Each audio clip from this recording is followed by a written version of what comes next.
মন্ত্রণালয় ওয়াইজ কিছু কথা বলবো। এর মধ্যে দুটো মন্ত্রণালয় নিয়ে অনেক কথাবার্তা হচ্ছে, সেটা নিয়ে আমাদের একটু স্পেশাল কিছু কথাবার্তা আছে। একটা হচ্ছে বিদ্যুৎ জ্বালানি মন্ত্রণালয়, যেখানে বিদ্যুৎ সংকট, জ্বালানি সংকট নিয়ে আলাপ আছে, এবং আপনারা খেয়াল করেছেন সাম্প্রতিক সময় সার সংকটও কিছু কিছু জায়গায় আছে বলে মনে হচ্ছে। আমি কথাটা ভাষা এভাবেই বলতে চাই, সংকট আসলে নেই, কিন্তু কিছু কিছু মিডিয়াতে কিছু কিছু খবর আছে, এগুলোকেও আমরা কগনিজেন্সে নিচ্ছি এবং সরকারি ব্যাপারে কি করছে সেটা আপনাদের কিছু জানাতে চাই। আমরা নিশ্চয়ই এর মধ্যে জানি যে রাষ্ট্রপতি নির্বাচন হয়েছে, নতুন মন্ত্রিসভায় নতুন ইনক্লুশন হয়েছে, আমাদের মাননীয় মন্ত্রীও সেই ইনক্লুশনেরই অংশ। স্বাস্থ্য পরিবার কল্যাণ মন্ত্রণালয়ের একটা গুরুত্বপূর্ণ নিউজ হচ্ছে এরকম, Agargaon national institute of neuro science এবং হাসপাতালের নতুন 500 শয্যার 15 তলা সম্প্রসারিত ভবনের উদ্বোধন করেছেন। এটা চালুর ফলে হাসপাতালটির মোট শয্যা 1000-এ উন্নীত হয়েছে। আমরা দীর্ঘদিন থেকে এই সরকার বলেছে জনগণের স্বাস্থ্য নিশ্চিত করার জন্য সব বরাদ্দ বাড়ানো হয়েছে, এবং সেগুলো রিফ্লেকশন আমরা এর মধ্যে দেখছি, এবং সরকার যে ব্যাপারে মনোযোগী সেটা নিশ্চিত হচ্ছে। খাদ্য মন্ত্রণালয়, নিরাপদ খাদ্য কর্তৃপক্ষ তাদের রেগুলার যে কাজ তারা করে যাচ্ছেন। 25টি মামলা করেছেন বিভিন্ন প্রতিষ্ঠানকে, 67 লাখ টাকা জরিমানা করা হয়েছে।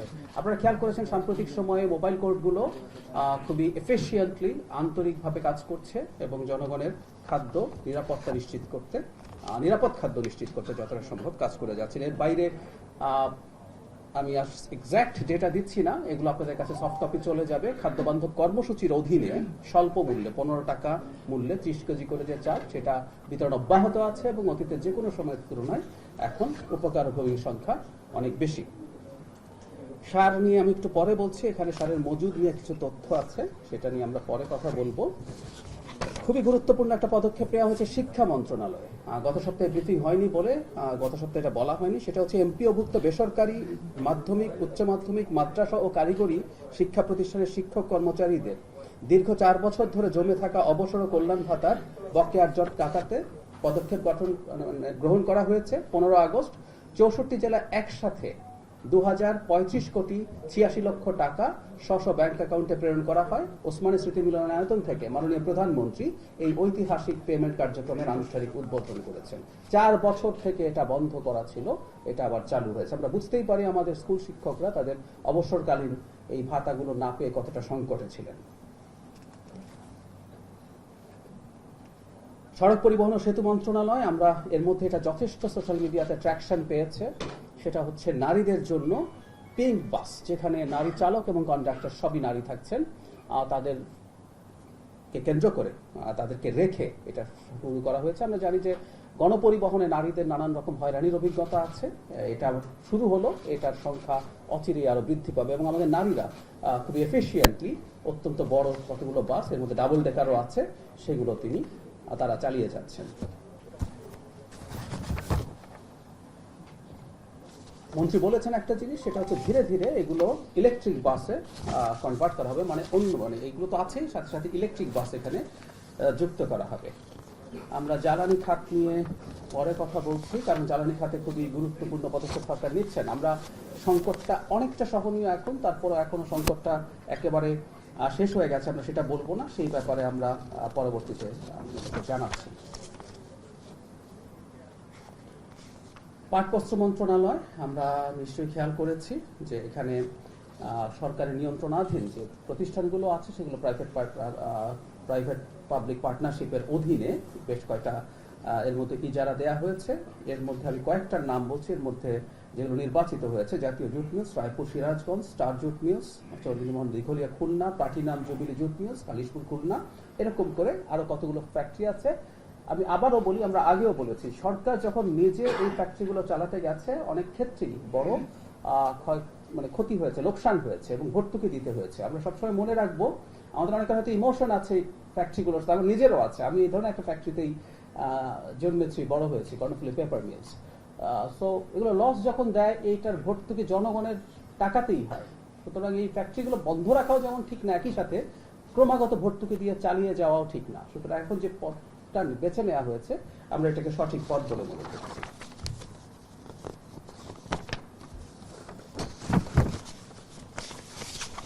স্থানীয় সরকার, পল্লী উন্নয়ন সমবায় মন্ত্রণালয়, ঢাকা চারদিকে 8 লেনের সড়ক নির্মাণ করা হবে এবং সব নদী সংস্কার করা হবে বলে বলা হয়েছে। এর মধ্যে একটা খুবই গুরুত্বপূর্ণ, যেটা জনগুরুত্বপূর্ণ, আমরা প্রচুর আলোচনা করছি, সেটা হলো সিটি কর্পোরেশন, পৌরসভা, উপজেলা, ইউনিয়ন পরিষদ এলাকায় ব্যাটারি চালিত রিক্সা ব্যবস্থাপনার নীতিমালা প্রণয়নের উদ্যোগ নিয়েছে সরকার। ঢাকায় বিশেষ করে শেখ হাসিনা পতনের পর ব্যাটারি চালিত যে রিক্সাগুলো আছে সেগুলো মহাসড়কে, প্রধান সড়কগুলোতে চলাফেরা শুরু করেছে। এতে সুবিধা যেমন আছে, এতে অসুবিধাও তৈরি হয়েছে। যানজট হচ্ছে, রিক্সা চালকদের ক্ষেত্রে এক ধরনের প্রশিক্ষণের অভাব আছে, এমনকি যে ব্যাটারি চালিত রিক্সাগুলো আছে সেগুলো কারিগরি দিক থেকে যথেষ্ট ঠিক আছে কিনা, এই ধরনের নানান রকম সমস্যা আছে। সরকার খুব দ্রুত এই ব্যাপারে নীতিমালা প্রণয়ন করতে যাচ্ছে, তারা কোথায় কতটুকু চলতে পারবে এবং এগুলোর মানসহ সবকিছু নিশ্চিত করা হবে। আমরা আশা করি এই ব্যাপারে একটা খুব ভালো শৃঙ্খলা তৈরি হবে খুব দ্রুতই। মৎস্য প্রাণী সম্পদ মন্ত্রণালয়, মাননীয় প্রধানমন্ত্রী মৎস্য পক্ষ উদ্বোধন করেছেন। তিনি জর্জ ইনস্টিটিউট মিনি স্টেডিয়াম, কাঠিয়াদি, কিশোরগঞ্জে এটার শুভ উদ্বোধন করেন। এখানে মন্ত্রী, প্রতিমন্ত্রী এবং স্থানীয় এমপিরা উপস্থিত ছিলেন। তিনি বিভিন্ন ক্যাটাগরিতে 14 জন মৎস্য পেশাজীবী ব্যক্তি, প্রতিষ্ঠান ও সংস্থাকে স্বর্ণপদক প্রদান করেন। আমরা একটা জিনিস জানি, বাংলাদেশ স্বাদু পানির মৎস্য উৎপাদনে পৃথিবীতে এখন খুব লিডিং পর্যায়ে গেছে। বাংলাদেশে কৃষিতে বিভিন্ন ক্ষেত্রে খুব চমৎকার বিপ্লব সাধিত হয়েছে, এর মধ্যে এই সেক্টরটাও আছে।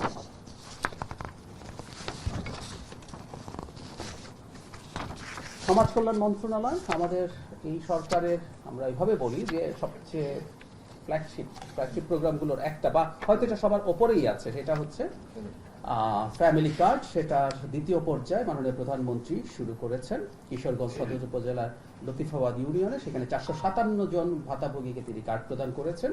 আমরা এটা এর মধ্যে জেনে গেছি এই অর্থ বছরে যথেষ্ট ব্যয় হবে, 41 লক্ষ পরিবারকে এই কার্ড দেওয়া হবে, প্রায় 14,000 কোটি টাকা ব্যয়ের ব্যাপার।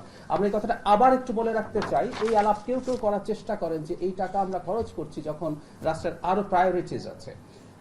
ইয়েস, অনেক প্রায়োরিটিজ আছে, কিন্তু এটা একটা বড় প্রায়োরিটি যে এই সমাজের সবচেয়ে পিছিয়ে পড়া মানুষকে আমরা এই অর্থ সাহায্য দেবো। আরেকটা কথা খুব জরুরি, এটা বলতেই চাই আমরা, মাননীয় প্রধানমন্ত্রীও অনেকবার তার বক্তৃতায় বলেছেন, যখন 14,000 কোটি টাকার মতো টাকা মানুষের হাত ধরে বাজারে চলে যাবে, আমরা খেয়াল করবো দরিদ্র জনগোষ্ঠী, ধরলাম আমাদের অনেককে যদি 2,500 টাকা দেয়া হয়, আমরা অনেকেই এই টাকাটা খরচ করব না। আমাদের প্রায় সবাই রুমে উপস্থিত যারা আছেন তাদের জীবন এই 2,500 টাকার উপরে ডিপেন্ড করে না। যে মানুষগুলোকে 2,500 টাকা দেওয়া হয়েছে, এই টাকাটা মুহূর্তে তারা বাজারে খরচ করবেন, এটা বুঝতে হবে। এটা একটা হিউজ ইকোনমিক ইম্প্যাক্ট আছে, হাই পাওয়ার্ড মানি বলে, 4-5 গুণ ইম্প্যাক্ট তৈরি করবে। সো এই 14,000 কোটি টাকার ইম্প্যাক্ট 60-70,000 কোটি টাকা হবে। এটা যখন বাজারে খরচ হয়, এই টাকাটা যখন সার্কুলেট করে, এটা ডিমান্ড তৈরি করে এবং এটার উপরে ভিত্তি করে নতুন ব্যবসা এবং শিল্প প্রতিষ্ঠিত হয়। সুতরাং আমরা আবারও বলছি, এটা শুধুমাত্র কাউকে ফ্রি কিছু টাকা দিয়ে দেয়া না, এটার হিউজ ইকোনমিক ইম্প্যাক্টও আছে যখনই নতুন কর্মসংস্থান তৈরি হয়ে যাবে এগুলোর সাথে জড়িত হয়ে। সুতরাং এটার খুব বড় প্রভাব থাকবে। আর একই সাথে এটা তো বলা বাহুল্যই, সমাজের সবচেয়ে পিছিয়ে পড়া মানুষগুলো একটা জীবনের নিরাপত্তা তৈরি হচ্ছে এই টাকাটার মাধ্যমে। এবং স্মরণ করিয়ে দিতে চাই, এটার আওতায় সবাই আসবে, প্রতিটা পরিবার আসবে। এই অর্থ বছরের জন্য 41 লক্ষ, প্রতি অর্থ বছর এটা বাড়তে বাড়তে প্রতিটা পরিবারের কাছে এই টাকাটা পৌঁছে যাবে।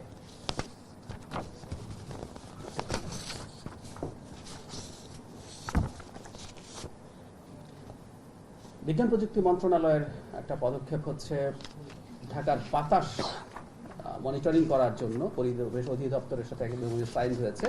আমরা নিয়মিতভাবে আমাদের মিডিয়াতে এরকম খবর দেখি যে বায়ুমানের ক্ষেত্রে আমাদের ঢাকা শহর বা বাংলাদেশের বায়ুমানও খুব ভালো কিছু না। সো এটার মনিটরিংটা সরকার শুরু করতে যাচ্ছে। আমি খুব ফাস্ট চলে যাই, কারণ আমি বলেছি আমি সার এবং বিদ্যুৎ নিয়ে কিছু বিস্তারিত কথা বলবো। এখানে অনেকগুলো গুরুত্বপূর্ণ প্রকল্প পাস হয়েছে। এর মধ্যে আরেকটা ইম্পর্টেন্ট জিনিস আমি একটু বলতে চাই, সেটা হচ্ছে আমাদের সশস্ত্র বাহিনী রিলেটেড, সেটা হচ্ছে প্রতিরক্ষা মন্ত্রণালয়। আমাদের বিমান বাহিনীর আধুনিকায়নের কথা আছে। আমরা এর মাধ্যমে এই আধুনিকায়নের পার্ট হিসাবে বিভিন্ন মডেলের 4th প্রজন্মের MRCA, multi role combat aircraft, fighter aircraft, attack helicopter, VIP helicopter, UAV system সহ এগুলো চলমান রয়েছে। এই অর্থ বছরে বাজেট সাহায্য পাওয়া গেলে সেটা করা হবে, আদারওয়াইজ পরের বাজেটে এটা চলে যাবে। MRCA, J-10CE এবং অ্যাটাক হেলিকপ্টার একটি কমিটি কর্তৃক নেগোসিয়েশন মিটিং এর খসড়া চুক্তিপত্র হয়েছে। আমরা J-10 ফাইটার বাংলাদেশ কিনতে পারে এই ধরনের আলোচনা আমরা মনে হয় খেয়াল করেছি, এখানে একটু যোগ করে রাখা ভালো। সাম্প্রতিক একটা রিয়েল এক্সপেরিয়েন্স আছে কমব্যাট সিচুয়েশনে। ভারত পাকিস্তানে যখন যুদ্ধ হচ্ছে, ভারতের ডেসর রাফাল ডাউন হয়েছিল এবং সেটা করেছিল চাইনিজ জে-10। এই তথ্য এখন প্রতিষ্ঠিত। সুতরাং চায়নার তৈরি একটা মাল্টিরোল ফাইটার এখন পৃথিবীর, রাফালকে বলা হয় 4.5 জেনারেশনের সবচেয়ে আধুনিক ফাইটারগুলোর একটা, তার সাথে কমব্যাট সিচুয়েশনে খুবই ভালো করেছে। সো বাংলাদেশ সেদিকে মনোযোগ দিয়েছে এবং আশা করা যায় আমরা এই পথে খুব ভালোভাবে এগিয়ে যাচ্ছে। একটা কথা বলে রাখা ভালো, সিমিলার কোয়ালিটির, এটা আমরা রাফাল বলি বা ইউরোফাইটার টাইফুন বলি, ইউরোপিয়ান যে ফাইটারগুলো আছে তার তুলনায় চাইনিজ ভ্যারিয়েন্টগুলো, চাইনিজ ফাইটারগুলোর দাম তুলনামূলকভাবে অনেক কম। কিন্তু আবারও বলছি, সেটা একেবারে মুখোমুখি কমব্যাট সিচুয়েশনে সে বেটার পারফর্ম করেছে। তো আশা করি আমাদের সরকার জনগণের প্রতিরক্ষা নিশ্চিত করার জন্য সব রকম কার্যকর পদক্ষেপ নেবে এবং এটা খুব জরুরি একটা ব্যাপার। আমি এই প্রসঙ্গে একটু বেশি বলছি, তারপরে একটু বলে রাখতে চাই, এটা খুবই ইম্পর্টেন্ট। বাংলাদেশকে যে আমরা বলি নতুনভাবে স্বাধীন হয়েছে, আমরা বলি না দ্বিতীয় স্বাধীনতা, আমরা প্রথম স্বাধীনতার সাথে এটা তুলনা হয় না, কোনো সন্দেহ নাই, এটা নিয়ে কোনো কনফিউশন আমরা রাখবো না। কেউ কেউ পাল্লার মধ্যে 24 আর 71 তোলে, 24-এর ওজন বেশি হয়ে গেছে, এটা আটার স্টুপিডিটি। ওই স্বাধীনতার সাথে কোনো তুলনা নেই। কিন্তু তারপর আমরা একটু আদর করে দ্বিতীয় স্বাধীনতা কেন বলি? কারণ বাংলাদেশ তার বৈদেশিক নীতি, সামরিক নীতিতে স্ট্র্যাটেজিকলি তার ইন্টারেস্টের সিদ্ধান্ত একসঙ্গে নিতে পারতো না। আমরা আসলে স্বাধীন হয়েছে ওই অর্থে। আমরা জে-10 ফাইটার কিনবো, এটা হয়তো কোনো একটা সময় বা অন্তত আলোচনা চালাচ্ছি, আমরা সেদিকে এগোচ্ছি, এটা 5 আগস্ট পূর্ববর্তী সময়ে সম্ভব ছিল না। সেই জায়গা, এই কারণে আসলে আমরা এই স্বাধীনতার কথাগুলো বলি। আমি সার এবং বিদ্যুৎ নিয়ে কয়েকটা কথা একটু বলতে চাই। সেটা হলো, সারের সংকট নেই, কোনো কোনো জায়গায় সার বিতরণে কিছু অনিয়ম হয়তো এসছে, পত্রিকায় এসছে, আমরা খেয়াল করেছি এবং সেটার জন্য সরকার খুব দ্রুত ব্যবস্থাও নিচ্ছে। সেখানে দায়িত্বপ্রাপ্ত যিনি আছেন, সেটা কৃষি বিভাগের হোক, সেটা প্রশাসনের হোক, বদলি করা হয়েছে এবং নতুন মানুষ ওখানে দেওয়া হয়েছে। আমি একটু কয়েকটা তথ্য আপনাদের সামনে উপস্থাপন করি।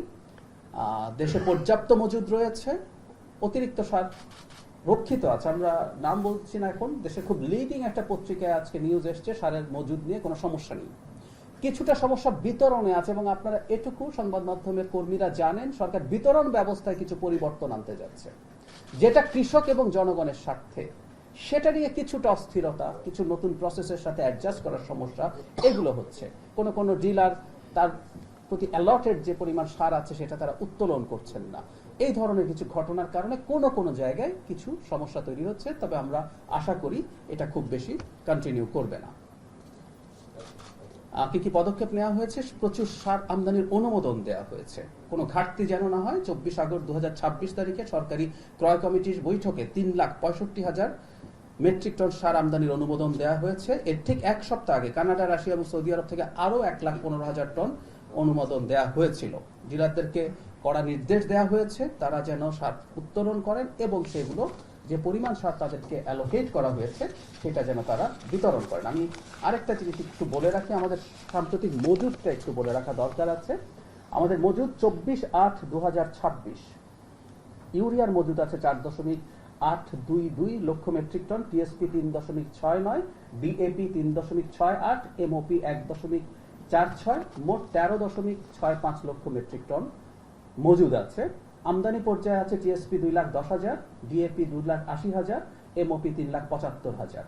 আরো অনুমোদন হয়েছে টিএসপি 60,000, ডিএপি 1,20,000, এমওপি 1,15,000। আমরা আশা করছি আমাদের সরবরাহে ঘাটতি নেই। যদিও এটা একটু বলে রাখা ভালো, আমি আমার প্রিভিয়াস ব্রিফিং এ বলেছি, মধ্যপ্রাচ্য সংকটের কারণে এটা আমরা সরকার মনোযোগী আছি, এজন্যই এগুলো করা হচ্ছে। হরমুজ স্ট্রাইট নিয়ে আমরা যখন কথা বলি তখন আমরা জ্বালানির কথাই বেশি বলি, কিন্তু পৃথিবীর সারেরও অ্যারাউন্ড 25% হরমুজ দিয়েই পরিবাহিত হয়। তো আমরা এই ব্যাপারগুলোতে সতর্ক থেকেই কাজ করব, কারণ খাদ্য নিরাপত্তা সবার আগে। এই প্রসঙ্গে একটু যোগ করে রাখি, সেটা হচ্ছে খাদ্য উৎপাদন সামনে কেমন হবে সেটা নিয়েও কিন্তু গ্লোবালি আলাপ হচ্ছে। এল নিনো বলে একটা প্রাকৃতিক ফেনোমেনন আছে, যেটা এই বছর এবং আগামী বছর যে এল নিনোটা হতে যাচ্ছে বলা হচ্ছে রেকর্ডেড হিস্ট্রিতে সবচেয়ে খারাপ এটা হতে পারে। সো আমাদের এই আনসার্টিনিটিগুলো আছে, সরকার নিশ্চয়ই এগুলোতে মনোযোগী থাকবে। বিদ্যুৎ জ্বালানির সর্বশেষ পরিস্থিতি নিয়ে যদি একটু বলি, সংকট মোকাবেলা সরকার কি করছে? এখনো আপনারা খেয়াল করেছেন যে গ্যাসের সরবরাহ পূর্ণ মাত্রায় প্রতিস্থাপিত হয়নি। আমাদের এফএসআরইউ যেটা নষ্ট হয়েছিল, আগুন ধরেছিল, সেটা ঠিক করা হয়েছে, কিন্তু এই মুহূর্তে গ্যাসের যে কার্গো আছে সেই কার্গো সাপ্লাই আসতে একটু সমস্যা হচ্ছে, সেটা হলে এর মধ্যে ঠিক হয়ে যাবে। সরকার কি কি করছে আমরা একটু বলতে চাই। শিল্পোক্তাদের কারখানা টিকিয়ে রাখতে গ্যাস ও বিদ্যুৎ বিল এককালীন না দিয়ে 12 মাসের কিস্তিতে পরিশোধের সুযোগ দেওয়ার পরিকল্পনা হচ্ছে। ব্যবসায়ীদের সংখ্যা গুজব দূর করতে নিয়মিত অফিসিয়াল ব্রিফিং দেওয়া হচ্ছে। আরো কি কি পদক্ষেপ নেওয়া হচ্ছে সেগুলো যদি একটু বলি। কয়লা ভিত্তিক বিদ্যুৎ উৎপাদন বৃদ্ধি, শিল্প কারখানার জন্য প্রাকৃতিক গ্যাস বাঁচাতে এবং গ্যাসের উপর চাপ কমাতে কয়লা ভিত্তিক বিদ্যুৎ কেন্দ্রগুলো উৎপাদন সর্বোচ্চে নিয়ে যাওয়ার জন্য বলা হয়েছে। ভোলা গ্যাস পাইপলাইন প্রকল্প, আমাদের ভোলার মাননীয় এমপি আছেন, ভোলা নতুন গ্যাস ক্ষেত্র থেকে জাতীয় গ্রিডে দ্রুত গ্যাস যুক্ত করতে 500 কোটি টাকা ব্যয়ে একটি জরুরি পাইপলাইন নির্মাণের সম্ভাব্যতা যাচাই সম্পন্ন হয়েছে। এটা দ্রুত বাস্তবায়ন করা হবে। আমরা এই আলাপ করেছি, ভোলায় কমার্শিয়ালি ভায়াবল গ্যাস মজুদ আছে, কিন্তু সেটা কিভাবে আনা হবে নানান আলোচনা ছিল। পাইপলাইন না, ওটাকে এলএনজিতে কনভার্ট করে আনা হবে, সেটা খুব দ্রুত হবে। ঘরোয়া গ্যাস অনুসন্ধান, বিদেশি আমদানির উপর নির্ভরতা কমাতে দেশীয় উৎস থেকে 1750 MSDFT গ্যাস উৎপাদনের লক্ষ্যে 150টি কূপ খনন ও পুনঃখননের নির্দেশ দেওয়া হয়েছে। আমরা এই আলাপ প্রচুর করেছি। আমাদের মাটিতে মানে কমিয়ে ধরলেও আমরা অনেক, আমি একদিন একটা সংখ্যা বলেছি, আমাদের অনেকেরই সার্ভে আছে, 40 TCF বা 50 TCF হতে পারে। মানে আমাদের বাৎসরিক সম্পূর্ণ চাহিদা হচ্ছে 1.3 or 1.4 TCF এক্সিস্টিং অবস্থা। অর্থনীতির আকার বাড়লে হয়তো এটা 1.5-2 হবে। তার স্টিল আমাদের কত পরিমাণ গ্যাস আছে আমরা নিশ্চয়ই বুঝতে পারছি। এবং আমরা আবারও বলতে চাই, স্থলভাগের গ্যাস অনুসন্ধান বন্ধ রেখে কিছু অলিগার্কের হাতে এটা তুলে দেওয়ার জন্য আসলে এটা করা হয়েছে। আমরা জনগণের ক্রাইসিসের প্রতি সমব্যথী, কিন্তু আমরা একই সাথে এই কথাটা বলতে চাই, এই সংকটটা বহু বছরের পুঞ্জীভূত সমস্যা। 2 বছরের মতো সময় ইন্টারিম সরকার ছিল, তারাও কি স্থলভাগে গ্যাস খোঁজার জন্য খুব চেষ্টা করেছে? উত্তর হচ্ছে না। সৌভাগ্য তাদের, এই কথা একটু বলে রাখা ভালো, সৌভাগ্য তাদের তখন মধ্যপ্রাচ্যে যুদ্ধ হয়নি। আমি একটা তথ্য আপনাদের উদ্দেশ্যে পরিবেশন করতে চাই। প্রতি ইউনিট, আমি গতকালও এটা চেক করেছি, প্রতি ইউনিট এলএনজির দাম গত বছরের এই সময় ছিল $12 থেকে $14। এই মুহূর্তে ওটা $24। এটা 30-এ চলে যাবে বা ক্রস করবে এই সম্ভাবনা আছে। সুতরাং আমরা যখন বলে ফেলি যে ওই সময় হয়নি কেন, এখন হচ্ছে কেন, এই ব্যাপারটা একটু বুঝতে হবে। দিনের শেষে আমরা অনেক বেশি গ্যাস এনে মারাত্মক রকম সাবসিডি দেব, নাকি আমরা কিছুটা লোডশেডিং মেনে নেব? শর্ট টার্মের কথা বলছি, আমি বলছি না এটা আমাদের চিরকাল করতে হবে। সেই সিদ্ধান্তের একটা জায়গায় আমার মনে হয় আমাদের আসতে হবে। এটা আমরা জানি না আসলে কোন দিকে যাবে। ইউরোপ তার, আমি আগেও একদিন বলেছি, ইউক্রেন যুদ্ধের পর থেকে ইউরোপ এলএনজির উপর ডিপেন্ডেন্ট হতে শুরু করেছে, কারণ সে রাশিয়া থেকে নর্থ স্ট্রিম পাইপলাইন দিয়ে গ্যাস নিতে চাইছিল না, কারণ ওর সাথে যুদ্ধ আছে। সো তারা বিরাট ক্রেতায় পরিণত হয়েছে। শীত আসছে, তারা তাদের স্টোরেজ বৃদ্ধি করার চেষ্টা করছে। সো ক্রাইসিস আছে। আমরা জনগণকে আমাদের প্রতি অন্তত খানিকটা সহানুভূতিশীল থাকার অনুরোধ করবো। আমরা সর্বোচ্চ চেষ্টা করছি। মাননীয় প্রধানমন্ত্রী মালয়েশিয়ার প্রধানমন্ত্রীকে ফোন করেছেন গ্যাসের জন্য, আপনারা নিশ্চয়ই তথ্য জানেন। কাতারের সাথে আলোচনা হয়েছে। আরো যারা আপনারা জানেন, আমরা যে স্থায়ী চুক্তি করি বা দীর্ঘমেয়াদী চুক্তির মধ্যে দুটো দেশের মধ্যে বেশি আমরা কাতার থেকে, কাতার আর ওমানের সাথে আছে, সেখানে রীতিমতো আমাদের মন্ত্রী এবং উপদেষ্টারা গেছেন নতুন করে যাতে সেখান থেকে কিছু পাওয়া যায়। আমরা আশা করি আমরা সমস্যা সহনীয় অবস্থায় যাব। এবং মাননীয় অর্থমন্ত্রী যেটা বলেছেন, রিয়াল কথাটা বলা ভালো, যথেষ্ট ভালো একটা অবস্থায় যেতে আমাদের 2 বছরের মতো সময় লাগবে। আবারও বলছি, মানে এই না বাকি সময়গুলো আমরা আগের চেয়ে খারাপ থাকবো, আমরা আগের চেয়ে খারাপ থাকবো না আশা করছি। কিন্তু এটা বলেই শেষ করে, আমাদের যে ডিমান্ড ছিল 400 কোটি সিএফটি প্রতিদিন, সেটা বহুদিন থেকে 270-80 কোটি সিএফটির মধ্যে ছিল। যদি সেটা থাকে, ঘাটতি তো আগেই ছিল আসলে। আরেকটা কথা মনে রাখতে হবে, অর্থনীতির সাইজ তো বাড়ছে, আর বিশেষ করে একটা নির্বাচিত গণতান্ত্রিক সরকারের সময় অর্থনীতি অনেক ফাস্ট গ্রো করার প্রবণতা থাকে, ফলে ডিমান্ডও এনার্জির বাড়তে থাকে। সো এই সব কিছু মাথায় রেখে আমরা এরকম একটা সময়ের কথা বলছি, এবং আমরা গ্র্যাজুয়ালি ভালোর দিকে যাবো ইনশাআল্লাহ। আমি খুব মেজর অসঙ্গতি দেখি না। আমি কারণটা বলছি, সেটা হলো সাম্প্রতিক যে ক্রাইসিসটা হচ্ছে, আপনি নিশ্চয়ই খুব ভালোভাবে জানেন, একটা এফএসআরইউতে দুর্ঘটনা হয়েছে। সেই দুর্ঘটনার কারণে কয়েকদিনের যে সংকট ছিল সেটা ইনএভিটেবল, এটা ওনাদের সময় হতে পারে, তো ওনারা লাকি যে ওনাদের সময়টা হয়নি। এটা হলো 1। 2 হচ্ছে গ্যাস পাওয়া খুব সহজ হচ্ছে না, প্রচুর টেন্ডার হচ্ছে, কিন্তু যে রেট বলা হচ্ছে সেই রেট অনেক হাই। আমি আবারও বলছি, মানে 2/3 মতো খরচ বেড়ে গেছে, 66 to 70% বেশি দামে এলএনজি আনতে হচ্ছে এবং ক্রাইসিসের কারণে অনেক বেশি দাম হাঁকানো হচ্ছে। এখন সরকারকে এই ডিসিশনটা নিতে হবে। তারা এ কারণেও লাকি যে ওই সময় একটা যুদ্ধ হয়নি। আরেকটা কথা খুব জরুরি, ইন্টারিমের সময় অর্থনৈতিক কর্মকাণ্ড, এটা ওনাদের দোষ না। একটা স্বল্পমেয়াদী সরকারের সময় অর্থনৈতিক কর্মকাণ্ড সবসময় কিছুটা কম থাকে, ফলে ওই সময় এনার্জির ডিমান্ডও তুলনামূলকভাবে কম ছিল। এখন একটা নতুন নির্বাচিত সরকার এসছে, খুব স্বাভাবিকভাবে বিনিয়োগকারীরা চাইবেন ইনভেস্ট করতে, সেই চাপের জায়গাটাও আছে। আর আমি এটা উড়িয়ে দিচ্ছি না যে ম্যানেজমেন্টে কোনো সমস্যা হয়নি, আমি এটা উড়িয়ে দিচ্ছি না। একটা সরকার আমাদের মতো দেশে মোটা দাগে কিছু অদক্ষতা, কিছু সমস্যা থাকতে পারে, সেটা আমরা অ্যাকনলেজ করি, সেটা করতে পারি। কিন্তু আমি বলবো যে মূলত যুদ্ধটাই, এফএসআরইউ ধরুন কিছু হলো না, যে দামে গ্যাস আসছে, যদি কদিন পরে এটা 30-এ গিয়ে থাকে দ্বিগুণ দামে, তাহলে আমরা কত টাকা আসলে ভর্তুকি দিতে পারি? এবং প্রতিটা বৈদেশিক মুদ্রায় কেনা হচ্ছে, আমাদের রিজার্ভের প্রশ্ন আছে। সেই চ্যালেঞ্জগুলো তো তাদের ছিল। আমরা যখন সংকটে পড়ে যাই, এই সংকটটা কি কারণে হয়েছে সেটা আমাদের প্রত্যেকের জীবনকে কিন্তু টাচ করে। আমি যারা বাড়িতে আছি, একটু গরম লাগছে, লোডশেডিং হচ্ছে, তার চাইতে যিনি শিল্পের মালিক, তার ব্যাংক ঋণ আছে, তার বেতন দিতে হয়, একটা ছোট দোকান যে ফটোকপি করে, তার ফটোকপি করা বন্ধ হয়ে থাকছে। আমি সিএনজি স্কুটার ড্রাইভারের সাথে কথা হয়েছে যে তিনি সারা রাত থেকে কোনোভাবে গ্যাস পাচ্ছেন। সো এই অস্থিরতার একটা সম্ভাবনা আছে। আমি আবারও বলি, যতই বলি না কেন দোষ আমাদের না, ইট ইজ ফ্যাক্ট, কিন্তু মানুষের তো কষ্ট হচ্ছে, মানুষের জীবিকায় টান পড়ছে। সো এই ঝুঁকি তো থাকে, এই ঝুঁকি থাকে, সেই কারণেই সরকার এই নিরাপত্তার ব্যবস্থাগুলো প্রয়োজনে নেবে।